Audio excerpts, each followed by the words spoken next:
تمام تعریفیں خداوند متعال کی ہیں کہ جو تمام مخلوقات کے رزق کا ضامن ہے اور جو گرفت رکھتا ہے آسمانوں کی بلندیوں سے زمینوں اور سمندروں کی گہرائیوں تلک۔ لاکھوں کروڑوں درود و سلام حضرت احمد مرسل صلی اللہ علیہ وآلہ وسلم پر، ہم پروردگار کی رحمت خاص کے منتظر ہیں۔ ناظرین، یکم ذوالحج سن 2 ہجری کو مولا کائنات حضرت علی ابن ابی طالب علیہ السلام کا عقد صدیقہ طاہرہ دختر رسول حضرت فاطمۃ الزہرا سلام اللہ علیہا سے ہوا، اور اس کے تقریباً 9.5 ماہ بعد 15 رمضان المبارک سن 3 ہجری کو امامت و ولایت کے دوسرے موتی حضرت امام حسن مجتبی علیہ السلام کی ولادت بسعادت ہوئی، جس کے بارے میں جناب ام الفضل نے یہ خواب دیکھا تھا کہ رسول اکرم صلی اللہ علیہ وآلہ وسلم کے جسم اقدس کا ایک ٹکڑا میری گود میں آ گیا ہے، اور وہ سخت پریشانی میں تھیں کہ حضور نبی رحمت صلی اللہ علیہ وآلہ وسلم نے اس خواب کی یہ تعبیر بتائی کہ ان قریب میری بیٹی فاطمہ کے یہاں فرزند پیدا ہونے والا ہے اور اس کی تربیت کا شرف تمہیں حاصل ہوگا۔ ولادت کے موقع پر نام رکھنے کی رسم میں نہ حضرت علی ابن ابی طالب علیہ السلام نے سبقت کی اور نہ حضرت زہرا سلام اللہ علیہا نے۔ خود رسول اکرم صلی اللہ علیہ وآلہ وسلم نے بھی وحی الہی کا انتظار کیا، اور جبرائیل امین یہ پیغام لے کر آئے کہ علی بمنزل ہارون ہیں، تو ان کے فرزند کا نام ہارون کے فرزند کے نام پر شبر رکھ دو، یا عربی زبان کے اعتبار سے حسن، اور اس طرح حضرت زہرا سلام اللہ علیہا کے اس پہلے فرزند کا نام حسن طے ہو گیا، اور یہ نام خزانہ قدرت سے عطا کیا گیا تھا۔ اس سے پہلے یہ نام کسی کا نہ تھا۔ آپ کے القابات میں زکی، طیب، سبط رسول اور نفس رسول اور سید مشہور ترین القابات ہیں۔ آپ کی کنیت ابو محمد، جس کا تذکرہ مسلسل روایات اور زیارات میں وارد ہوا ہے۔ ولادت کے بعد پہلی غذا رسول اکرم صلی اللہ علیہ وآلہ وسلم کی زبان مبارک سے حاصل کی، جو ظاہری اعتبار سے اثر رسالت کے منتقل کرنے کا ایک ذریعہ تھی۔ عقیقہ کی رسم خود حضرت مرسل صلی اللہ علیہ وآلہ وسلم نے ادا کی، اور اس مبارک رسم یا سنت رسول کا آغاز ہو گیا۔ حضرت امام حسن مجتبی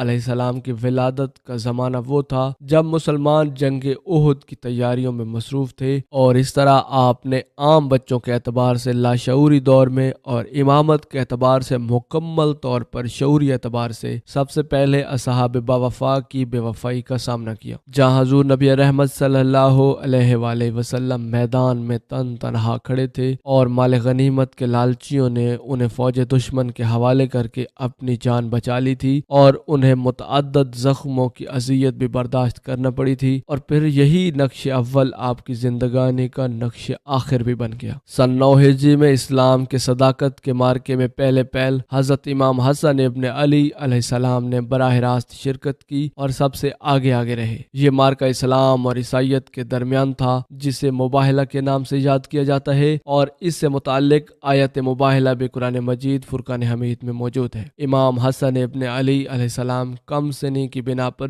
رسول رحمت صلی اللہ علیہ وآلہ وسلم کی انگلی پکڑ کر چل رہے تھے، یا حضور نبی رحمت صلی اللہ علیہ وآلہ وسلم یہ سمجھا رہے تھے کہ آج میں اسے سہارا دے رہا ہوں، کل یہ میرے دین اسلام کو سہارا دے گا۔ ناظرین، 28 صفر سن 11 ہجری کو حضور نبی رحمت صلی اللہ علیہ وآلہ وسلم نے انتقال فرمایا، اور امام حسن مجتبی علیہ السلام اپنی زندگی کے پہلے عظیم حادثے سے دوچار ہوئے۔ اسی سال میں رسول رحمت صلی اللہ علیہ وآلہ وسلم کے انتقال کے 75 یا 95 دن کے بعد مادر گرامی کی شہادت کا المیہ برداشت کیا۔ اسی 7 سال کے وقفے میں امام حسن ابن علی علیہ السلام کے مختلف کارنامے دیکھنے میں آئے، اور ان کے مختلف فضائل و کمالات کا اظہار ہوتا رہا۔ آپ رسول اکرم صلی اللہ علیہ وآلہ وسلم کے موقف کی ترجمانی اپنی مادر گرامی حضرت سیدہ فاطمۃ الزہرا سلام اللہ علیہا سے کیا کرتے تھے، اور ایک دن حضرت علی ابن ابی طالب علیہ السلام بھی پس پردہ اس ترجمانی کے سننے میں شریک ہوئے، تو امام حسن ابن علی علیہ السلام کے بیان میں فرق آ گیا، اور عرض کرنے لگے کہ اے مادر گرامی، آج زبان میں وہ روانی نہیں جو پہلے تھی، ایسے لگتا ہے کہ کوئی سردار مجھے دیکھ رہا ہے۔ رسول اکرم صلی اللہ علیہ وآلہ وسلم کے سامنے صدقے کے خرمے رکھے تھے۔ امام حسن کی نظر پڑ گئی تو حضور نبی رحمت صلی اللہ علیہ وآلہ وسلم نے فرمایا، اے بیٹے، کیا تمہیں معلوم نہیں کہ صدقہ ہم اہل بیت پر حرام ہے؟ جس سے علامہ حجر اسقلانی نے استنباط کیا ہے کہ امام حسن ابن علی علیہ السلام آغوش مادر سے لوح محفوظ کا مطالعہ کیا کرتے تھے۔ روایات کے مطابق امام حسن ابن علی علیہ السلام ایک بار